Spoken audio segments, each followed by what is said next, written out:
नमस्कार। देश और दुनिया की तमाम फटाफट खबरों में आपका स्वागत है। खबरों के लिए आपसे निवेदन की यदि आपने हमारे चैनल को सब्सक्राइब नहीं किया तो कृपया करके आपके अपने चैनल को सब्सक्राइब कर लें।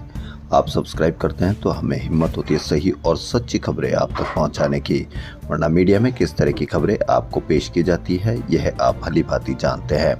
तो क्या है आज की सबसे बड़ी खबर? आज विश्व स्वास्थ्य दिवस है। जी हाँ, विश्व स्वास्थ्य दिवस पर क्या आपको चिकित्सा सुविधाएं उचित मिल रही है? यदि नहीं मिल रही है तो आप अवश्य अपने चिकित्सालय जो भी पास में वहां जाएं और देखें कि क्या कमी है, तो आप सहयोग करें, सरकार का सहयोग करें और वहां पर अवश्य आप सुझाव दें ताकि आपके आने वाली पीढ़ी विश्व स्वास्थ्य दिवस पर उचित रूप से सेहतमंद रहे। तो क्या है आज की वो बड़ी खबर?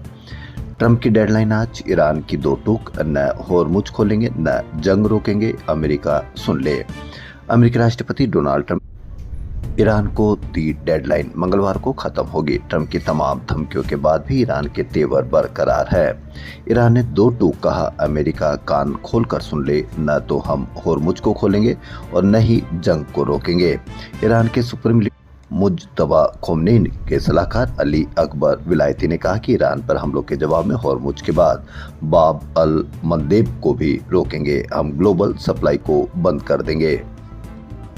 वहीं छत्तीसगढ़ हाईकोर्ट ने 2003 के एनसीपी नेता राम अवतार जग्गी हत्याकांड में पूर्व मुख्यमंत्री अजीत जोगी के बेटे अमित जोगी को उम्र कैद की सजा सुनाई है। मुख्य न्यायाधीश रमेश सिन्हा की पीठ ने अमित जोगी को हत्या की साजिश का मास्टरमाइंड करार दिया। कोर्ट ने 3 हफ्ते में आत्मसमर्पण का निर्देश दिया।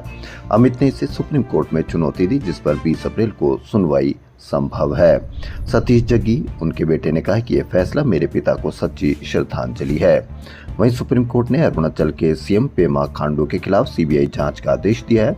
जस्टिस विक्रमनाथ, जस्टिस संदीप मेहता और जस्टिस एनवी अंजारिया की बेंच ने यह आदेश सीएम के परिजनों से जुड़ी कंपनियों को करोड़ों के सरकारी ठेके मिलने के आरोपों पर दिया है। हिरासत में पिता और पुत्र की मौत, रेयरेस्ट ऑफ रेयर, 9 पुलिस वालों को मौत की सजा। बड़ी खबर, तमिलनाडु के सथानुकुलम कस्टोडियल डेथ केस में मदुरई की कोर्ट ने 5 साल बाद बड़ा फैसला सुनाते हुए 9 पुलिस कर्मियों को फांसी की सजा दी है।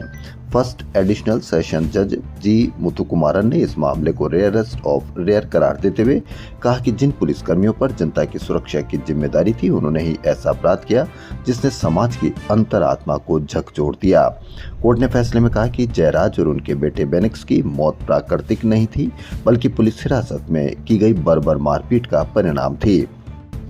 चुनावी रणभेरी के बीच प्रधानमंत्री मोदी और कांग्रेस नेता राहुल गांधी ने एक दूसरे पर तीखे हमले किए। पीएम मोदी ने असम के होजाई में कांग्रेस के मोहब्बत की दुकान नारे पर कटाक्ष करते हुए उसे मिथ्या की दुकान करार दिया। उन्होंने कहा कि कांग्रेस केवल भ्रष्टाचार और झूठ की राजनीति करती है। वहीं राहुल गांधी ने केरल के त्रिशूल में मोदी व सीएम पिनराई विजयन को अहंकारी राजा बताया। उन्होंने कहा कि नेताओं में जनता की सेवा के बजाय उन पर शासन करने का अहंकार है। ऐसे महाराजा कल्चर वाले नेताओं को सत्ता से उखाड़ने का वक्त आ गया है। असम, केरल में 9 अप्रैल को मतदान है। प्रचार का शोर आज शाम थम जाएगा। वहीं पश्चिम बंगाल की सीएम ममता बनर्जी ने एक रैली में दावा किया कि भाजपा का तमिलनाडु के सीएम एमके स्टालिन और कांग्रेस के साथ गुप्त समझौता है। निर्वाचन आयोग ने बंगाल के कई अधिकारियों को पर्यवेक्षक बनाकर तमिलनाडु भेज दिया है, जिससे राज्य के विकास कार्यों में बाधा आ रही है। वहीं असम में कांग्रेस नेता गौरव गोगोई ने सीएम हेमंता बिस्वा शर्मा की पत्नी पर दुबई में संपत्ति, गोल्डन वीजा व 3 पासपोर्ट होने के गंभीर आरोप लगाए। गोगोई ने सीएम को चुनौती दी कि वह भगवत गीता पर हाथ रखकर इन्हें नकारे। सुप्रीम कोर्ट ने बंगाल में वोटर लिस्ट से बाहर हुए करीब 20 लाख लोगों की अपीलों के निपटारे के लिए कोई भी डेडलाइन तय करने से साफ इनकार कर दिया। सुप्रीम कोर्ट ने देश के सभी थानों में सीसीटीवी कैमरे न लगने और उनकी मॉनिटरिंग में खामियों पर नाराजगी जताते हुए केंद्रीय गृह सचिव को तलब किया है।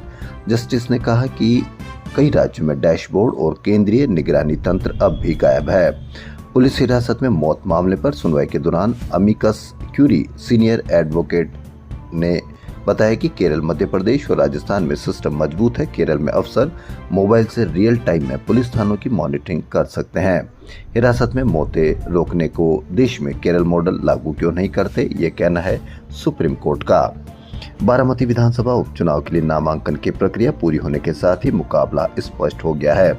महायुति की उम्मीदवार सुनेत्रा पंवार और कांग्रेस के आकाश मौर्य दोनों ने अपने पर्चे दाखिल कर दिए। इसके साथ ही सुनेत्रा पंवार के निर्विरोध चुने जाने की तमाम कोशिशें विफल हो गई। इससे पहले ऐसी खबरें थी कि कांग्रेस ने एक शर्त रखी थी कि यदि अजीत पंवार की विमान दुर्घटना मामले में एफआईआर दर्ज होती है तभी वह मौर्य का नाम वापस लेने पर विचार करेगी। पश्चिमी विक्षोभ की दस्तक के साथ ही देश में मंगलवार से फिर मौसम का मिजाज बदलेगा। इसका असर जम्मू कश्मीर, हिमाचल और उत्तराखंड के साथ ही मैदानी राज्यों में 10 अप्रैल तक दिखेगा। 7 और 8 अप्रैल को यह चरम पर रहेगा। साथ ही देश के अलग अलग हिस्सों में कई मौसमी सिस्टम बन रहे हैं। दिल्ली एक्साइज पॉलिसी केस में सोमवार को हाईकोर्ट में सुनवाई के दौरान पूर्व सीएम अरविंद केजरीवाल खुद पेश हुए।